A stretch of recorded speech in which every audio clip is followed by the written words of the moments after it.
Hitako ny teninao ka nohaniko. Hitako ny teninao ka nohaniko. Famerenana ny lesona sekoly sabata ho an'ny lehibe arahinao eto amin'ny Hope Fire Radio miaraka amin'ny imprimerie adventiste. Hitako ny teninao ka nohaniko. Hitako ny teninao ka nohaniko.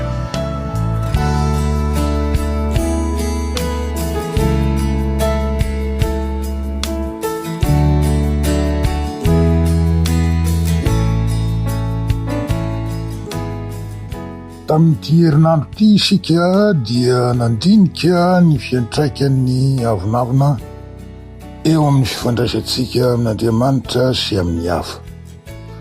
Ny antony dia satria miompana amin'ny fitomboana eo amin'ny fifandraisantsika amin'Andriamanitra ny lesontsika mandritra ny telo volana faharoa ity. Ka ny lohatenin'ny herinandro dia ny hoe avonavona na fanetretena. Hojerentsika amin'izany ny fampianaran'ny Baiboly mikasika ny fanetretena eo anatrehan'ny hafa ary indrindra eo anatrehan'Andriamanitra. Ny rahalanareo Benoît Rakotovao indray no mitondra ny famelabelarana ny lesontsika androany. Dia faly ny arahabantsika rehetra mpiara-mianatra indray. Fahasoavan'i Kristy tompontsika ny ho amintsika mandrakariva. Mpiara-mivavaka isika.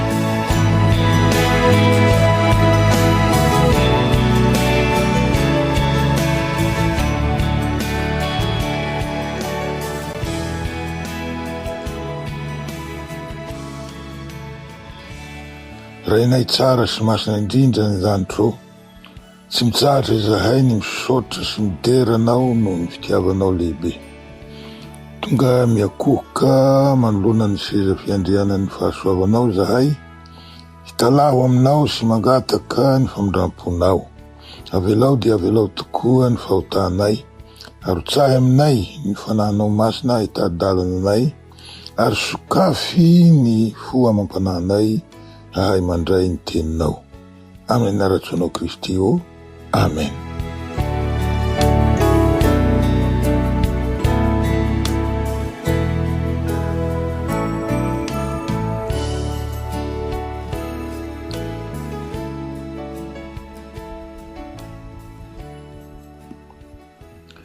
Io lohateny io amin'ny teny frantsay hoe l'orgueil et l'humilité dia azo adika ihany koa hoe fanambonian-tena sy fanetretena. Io teny hoe orgueil io araka ny fandiniako manokana azy dia miseho amin'ny fomba anankiroa farafahakeliny. Ny ray voalohany dia ny avonavona. Ny avonavona dia sady fanambonian-tena no fankahalana ny hafa izay avonavonana. Rehefa mahatazana ny tendron-dohany ilay olona iavonavonana, ilay mpiavona, dia tahaka ny te-handoha satria maharikoriko azy ilay olona. Ny olona rasista ohatra na mpanavakava-bolokoditra ho sika malagasy dia tahaka izany ny avona ao am-pony. Sady mihevy tena ambony izy no maharikoriko azy ny hafa, ary tsy tiany ifaneraserana, tsy tiany ifandraisana, tsy tiany alaina ho namana.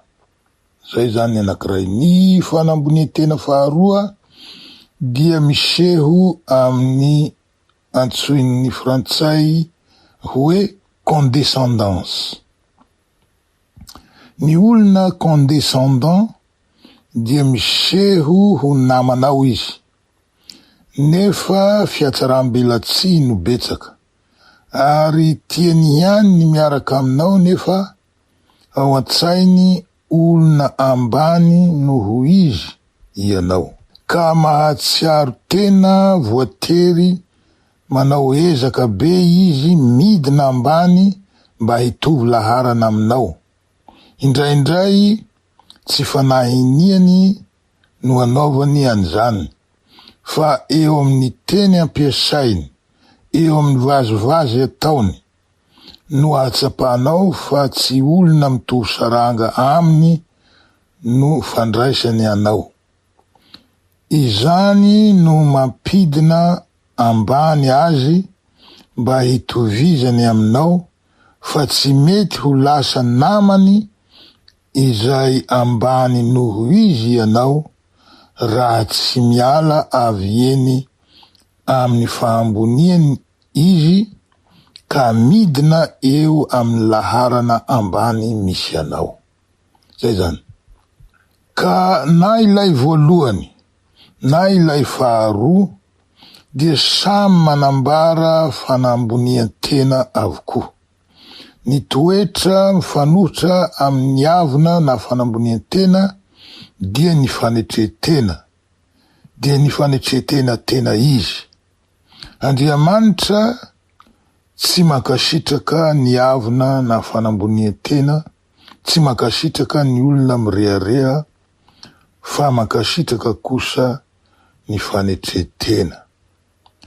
Raha ny marina dia efa tapitra eo ny lesontsika satria efa voalazantsika ny ventiny, nefa hiditra amin'ny antsipiriany ihany isika.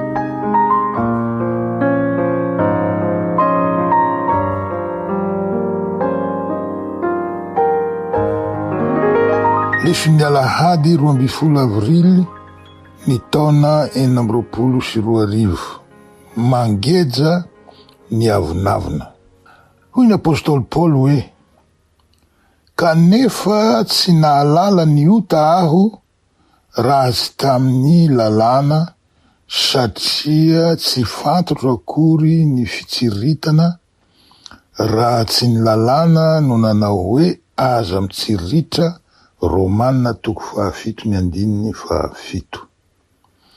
Ny ambaran'ny apôstôly Paoly eto dia ny hoe tsy nisy ho nahafantarany fa hoe fahotana ny fitsiritana raha tsy ny soratra masina no nilaza fa fahotana ny fitsiritana.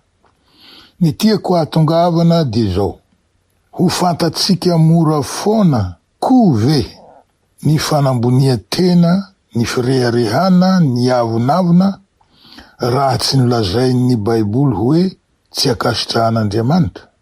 Ny marina dia misy ny rehareha ahitan'ny olona lafiny miabo na pozitif. Ohatra, mirehareha isika malagasy manana ny Madagasikara ho nosin-drazantsika. Heverin'ny maro fa toetra miabo na pozitif izany mirehareha ho an'ny tandrazana izany. Izany mirehareha ny amin'ny mahamalagasy azy izany.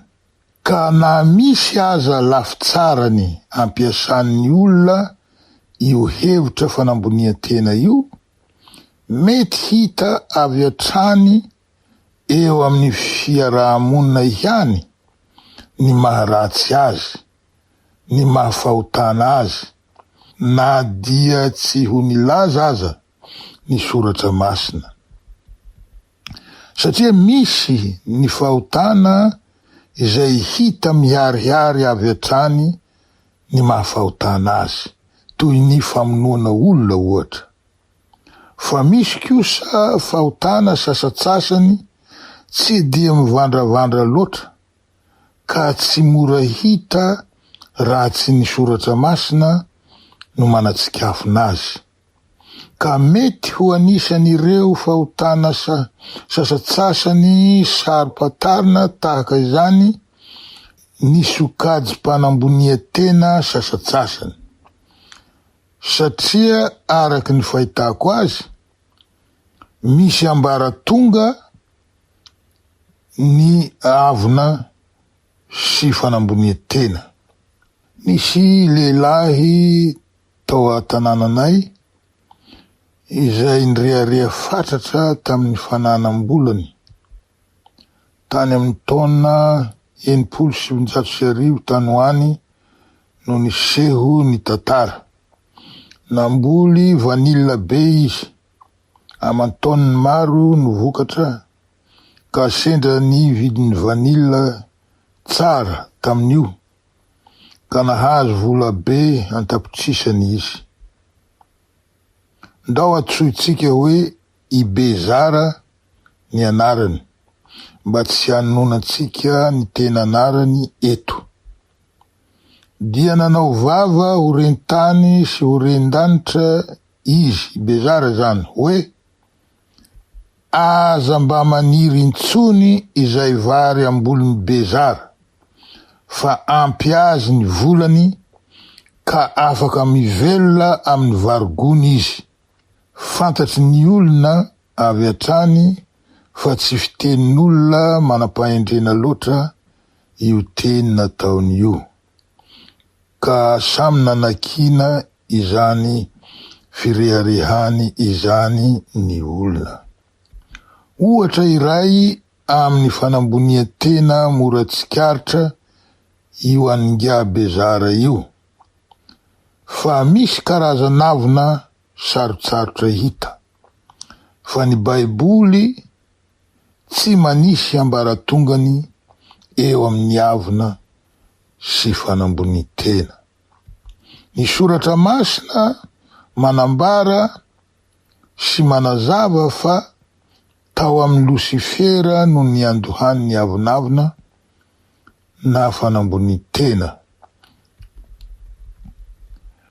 Misteri lehibe io satria tsy misy mahalala avy taiza na oviana na nanao ahoana no nidiran'io toetra io taopony Satana izany. Fa rehefa lavony tamin'ny fitaka nataony i Adama sy Eva, dia lasa nandova izany toetra ratsy izany koa raha olombelona. Vokatry izany dia mitolona amin'ireo vokatry ny fahotana ny tontolotsika hatramin'ny fotoana namboleny Satana fisalasalana tao an-tsain'ny Adama sy Eva, ary avy eo nakany fanahy azy ho tia sy hatoky ny tenany mihoatra an'Andriamanitra.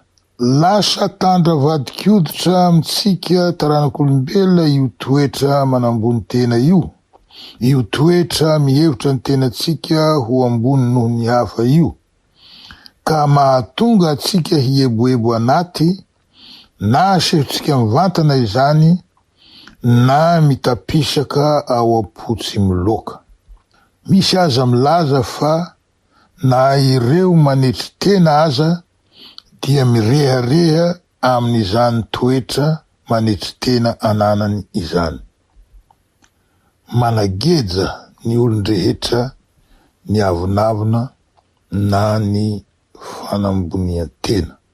Ka na misy lafiny miabo na pozitifa eo amitsika aza, ny fireharehana indraindray ozizitsika tery aloha, mila mitandrina ihany isika satria mamofopofona fanandratantena mandrakariva, na dia ireo heveritsika ho rehareha miabo aza, ka ilaina ny mitandrina sy ny mandiny tena.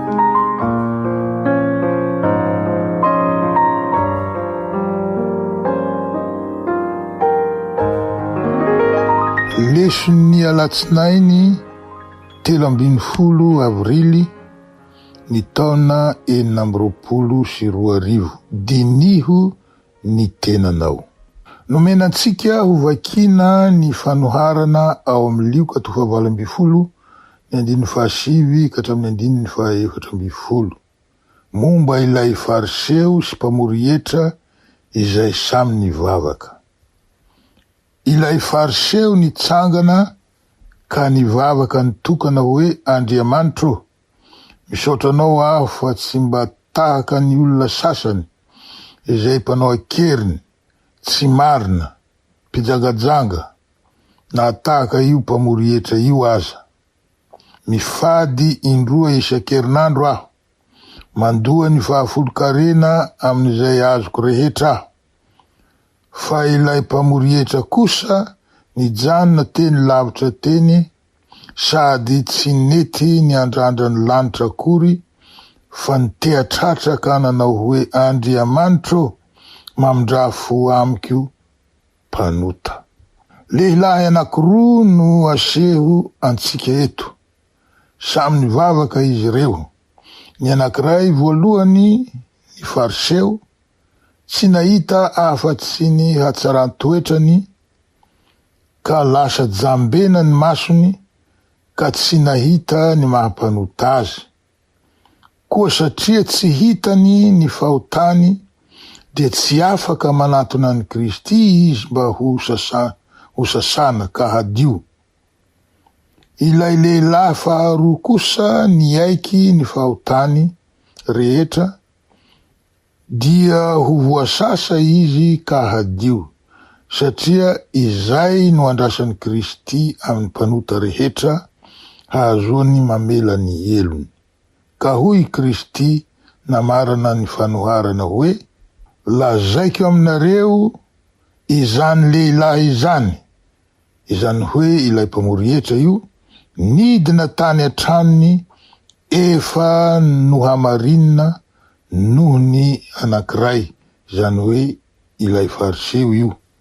Fa izay rehetra manandra tena no ahetry, ary izay rehetra manetry tena no asandratra. Lioka 18:14.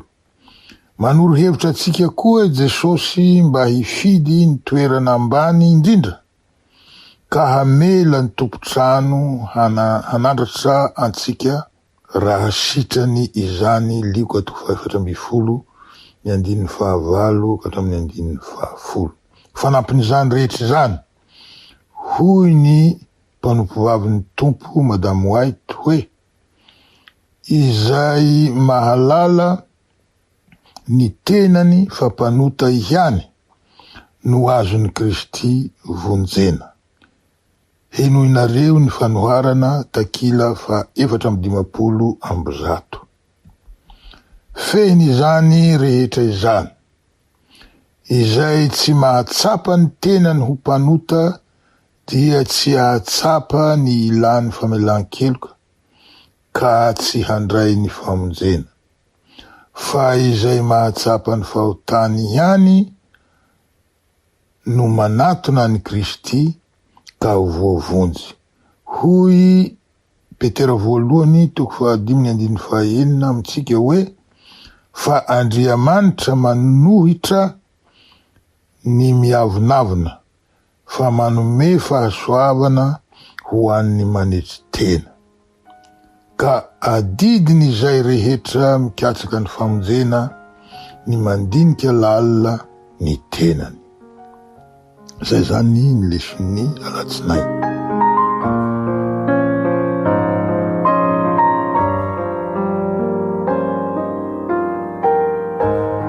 Lesony talata 4 avril ny taona 2022, Mosesy mpanompo nanetry tena. Raha nisy lehilahy tokony ho nanana ny hery politika rehetra, ny fahalebiazana ara-politika sy ara-panjakana rehetra, dia Mosesy. Tao andapan'ny faraon'ny Egipta izy no nobeazina. Egipta izay firenena ivotoeran'ny sivilizasiona avolenta tamin'izany andro izany. Ny rentirenty nanerana ireo efitrano lehiben'ny lapan'ny Egipta, ny harena sy ny fafinaretana ary ny fiadanana. Ao amin'ny Asa 7:12 dia voasoratra hoe, ary Mosesy nampianarina ny fahendrena rehetra nananan'ny Egiptianina, ary nahery tamin'ny teniny sy ny asany izy. Nivelatra teo anoloany ny fiainana feno fahefana sy harembe ary laza, kanefa i Mosesy nifidy zavatra hafa tanteraka noho izany. Tsy nisy nitovy tamin'ny fahaizana tantara sy tononkira sy filozofia ary ny mahampitarintafika sy mpanao lalàna azy. Kanefa na nivelatra teo anatrehany toy izany aza ny voninahitra izao tontolo izao, dia nolaviny tamin'ny keri-po ny ho avy mamirapiratra hahazoan-karena sy fahalehibeazana teto an-tany. Fa nifidy mantsy izy ny hiara mitondra fahoriana amin'ny olon'Andriamanitra toy izay hanana fifaliana vetivety amin'ny fahotana. Patriarka sy mpaminany, takila 2:320 sy ny takila 3:320. Hoy koa Hebreo 12:420 ka-14:20. Finoana no nandavan'i Mosesy tsy atao hoe zanaky ny zanakavavy ny Farao rehefa lehibe izy. Nifidy mantsy izy ny hiara mitondra fahoriana amin'ny olon'Andriamanitra toy izay hanana fifaliana vetivety amin'ny fahotana. Nanao ny fanaratsiana ny Kristy ho harena be lavitra noho ny zavatsoan'i Egypta, satria nijery ny famalian-tsoa izy. Mila fanetretena lehibe ny mitsipaka ny fahefana lehibe mbia tanana tahaka izany. Jereo fotsiny ireo mpanao politika eto amintsika. Misy ny sasany efa nitondra teo aloha ary efa nalohany ny vahoaka, nefa mbola mihaodihody mitady toerana ihany. Tsy misy mpitondra tia vahoaka, manompo vahoaka, manao soa amin'ny vahoaka ka halohan'ny vahoaka. Matoa nalohan'ny vahoaka ireny dia satria tsy nahafapo ny vahoaka ny asa nataony teo amin'ny fitondrany. Tokony torina amin'izy ireo ny oam-piainana feno fanetretena nomeny Mosesy, indrindra fa milaza ny tenany ho kristianina ireo olona ireo. Mosesy dia modely ny fanetretena sy ny fahalemem-panahy ary ny fanompoana. Hoy Nomery 12:17 hoe, ary Mosesy dia lehilahy nalemy fanahy, mihoatra noho ny olona rehetra aty ambonin'ny tany. Zay zany ny leson'ny talata.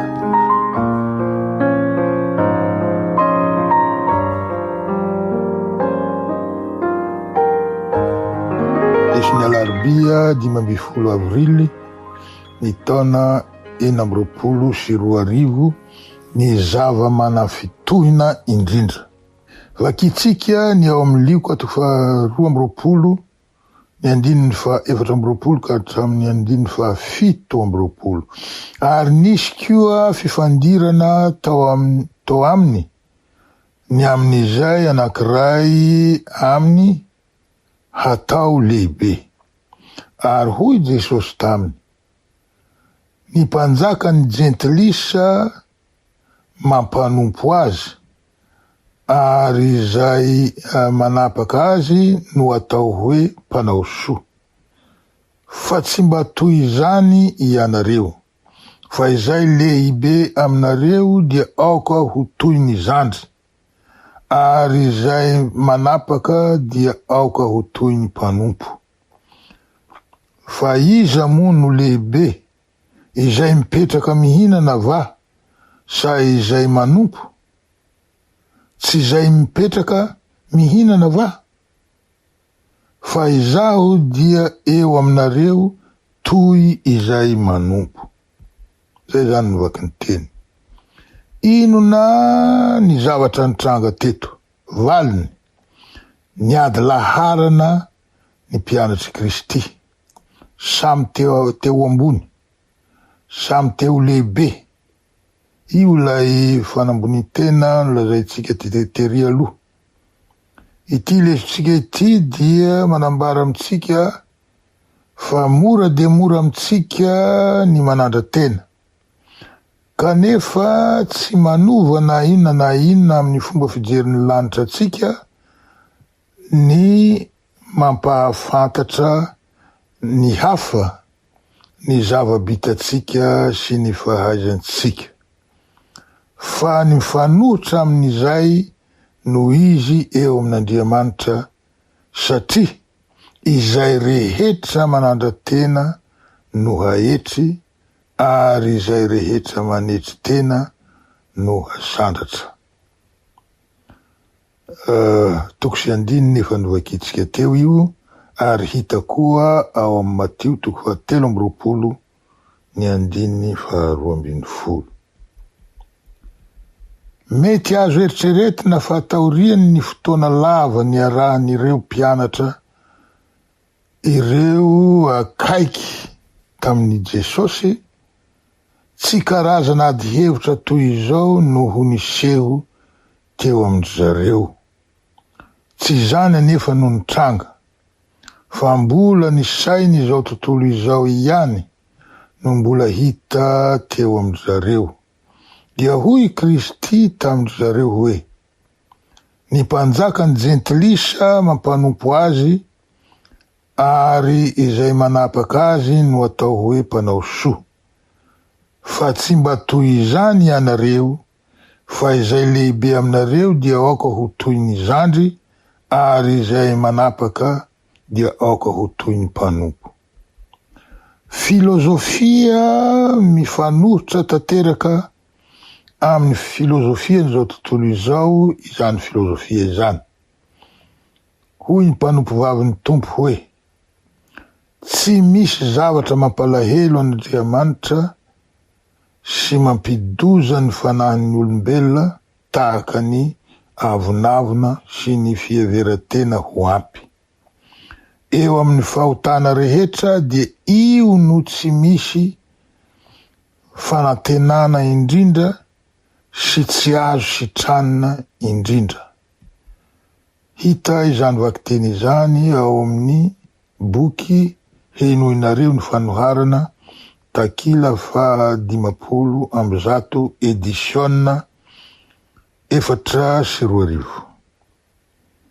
Fampitandremana lehibe ho antsika izany. Manafitona n'Andriamanitra mihoatra noho ny zavatra hafa rehetra, ny avonavona ary toetra iray izay sarotra resena satria matetika no tsy hitatsika arak'izay tena endriny marina io toetra io. Mihevitra isika fa manao ny mety, ka dia mifidy ny tsy andiny tena isika noho ny avonavona ao amintsika. Inona izany no tokony hataotsika? Valiny, ilaintsika ny miato mba handiny tena ary hangataka ny hanokafan'Andriamanitra ny masotsika mba hahitantsika ny tena toetsika marina. Ny avonavona mantsy no mety ho antony voalohany manakana atsika tsy hanana fiandraisana ety amin'Andriamanitra amin'izao fotoana izao.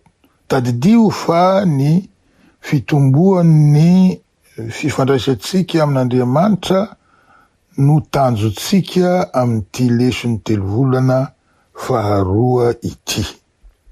Raha tsapanao fa Andriamanitra irery no afaka hanaisotra ny avonavona sy ny fitiavatena ao am-ponao, miatoa ary tonony izao vavaka izao ankehitriny. Tompo, raiso ny foko, fa tsy afaka manolotra azy ho anao aho. Fanananao izy, tehirizo ho madio, fa tsy haiko ny manao zany. Vonjeo aho na dia tsy mendriky aza, vonjeo amy ty tenako malemy, tsy manam-pitoviana amin'ny endrikao. Volavolao aho, amboaro aho, akaro ho eo amin'ny rivo-piainana madio sy masina aho, dia ao amin'ny rivo-pitiavanao sarobidy, hikoriana ao amin'ny fanahiko. Henoinareo ny fanoharana takila fa 450 edisiona 4 Zay zany ny leson'ny alarobia.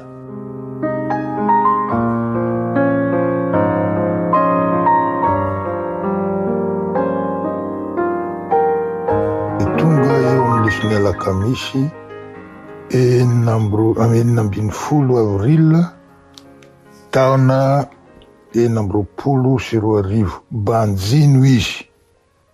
Inary no fanafody manasitrana ny aretin'ny avinavina izay isan'ny aretina ara-panasa sarotra sitranina indrindra. Valiny. Banjino Kristy. Hoy izy, hoy Kristy zany, fa iza moa no lehibe izay mipetraka mihinana va sa izay manompo? Tsy izay mipetraka mihinana va, fa izaho dia eo aminareo toy izay manompo. Lioka 2:20, andiny 7:20, efa novakitsika teo aloha ihany. Izay no vaky ny teny zany. Fa izaho dia eo aminareo toy izay manompo, hoy izy. Angamba isika izay tsy niara niaina taminy fony izy tetia tany, tsy nahita azy nanao asa fanompona teo amin'ny mpianany sy ireo vahoaka ny fanerasera taminy. Fa ny tantarany kosa fantatsika, rentsika, novakitsika, fa mandroso sakafo ho an'ny mpianany izy, nanasa ny tongotry ny mpianany izy, nanasitrana olona betsaka izy sy ny sisa tsy voatanisa.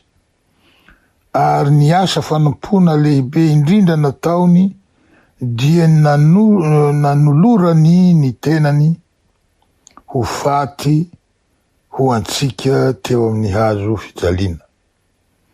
Ny atao hoe mibanjina ny Kristy dia ny miato, araky ny lazaitsika teo, maka fotoana na time out, hoy ny fiteny anglisy, ka misaintsaina izany fitiavana lehibe izany.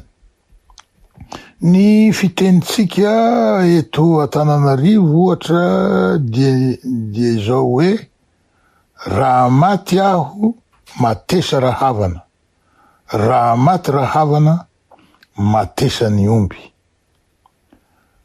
Any Atsimo Atsinanana dia misy fiteny manao hoe, sy hay didia gny nofotry. Dikany, tsy hay didina ny nofo. Ampiasaina izany fiteny izany ho enti milaza fa tsy misy olona afaka handidy ny nofony raha izany no ilaina hanavotana olona iray, na izay tena akaiky anao indrindra aza toy ny zanaka izany. Any avaratra dia misy fiteny manao hoe, mandry aloha tsy mandrirana. Dikany, izay matory alohan'ny hafa tsy mba mihorirana. Oabolana no raisina amin'ny matory manao lapabe any ambanivohatra anaty trano tery io.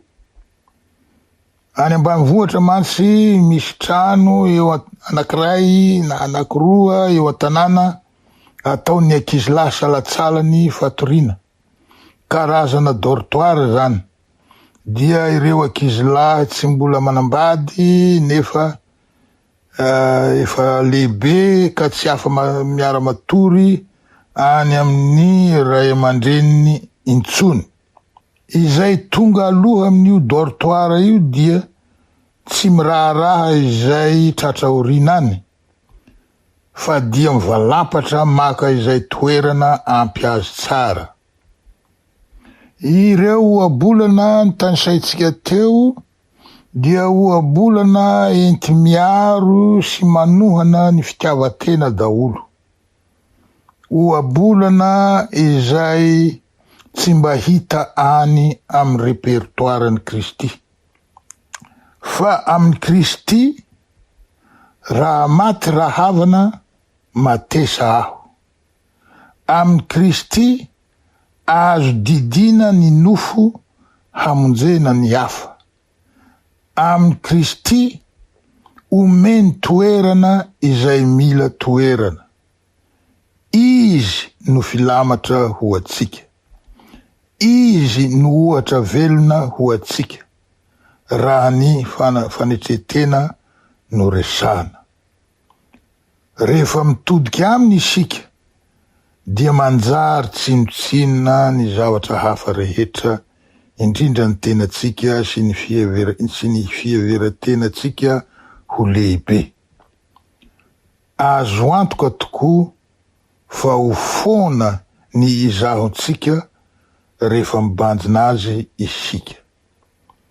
Rehefa misokatra mba hianatra momba azy ny fontsika, rehefa takatsika izay nataony ho antsika, ary rehefa velatsika hahazo toerana ao amin'ny fiainantsika ny teniny mitondra fiainana, dia ho tsapatsika ny avona ao anatsika sy ny mahampanota mahantra atsika.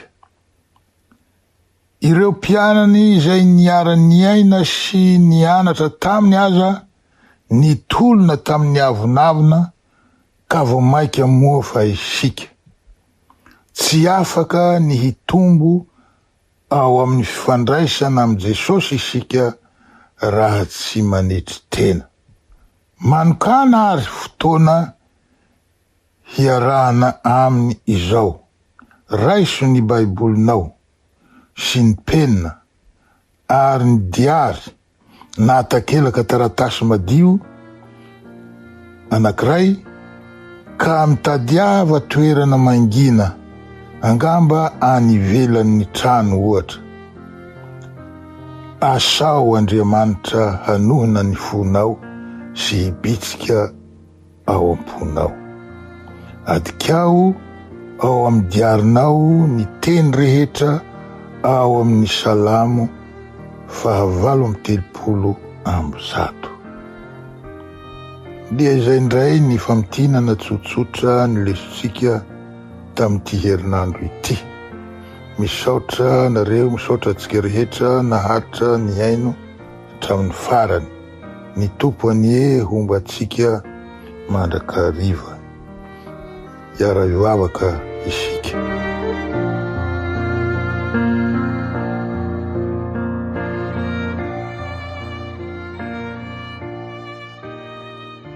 Rainay tsara sy masina indrindra ny an-danitro, misaotra anao izahay fa nampahatsiahivinao anay ny toetra ratsy izay miraikitra sy mitapify ato anatinay. Tsy inona izany fa ny avona sy ny fanambon'ny tena. Matetika tsy tsapanay akory ny fisian'izany toetra izany ao aminay. Sokafy ny masonay ka ahiratra, ary tohiny ny fonay mba ho mora sitranina. Dia mamela tokoa ny fahotanay ianao, ary diovy izahay ho afa-keloko. Amin'ny anaratsoanao Kristy io. Amen.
hitako ny teninao ka nohaniko, hitako ny teninao ka nohaniko.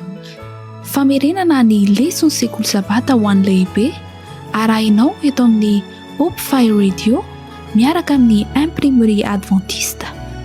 Hitako ny teninao ka nohaniko, hitako ny teninao ka nohaniko.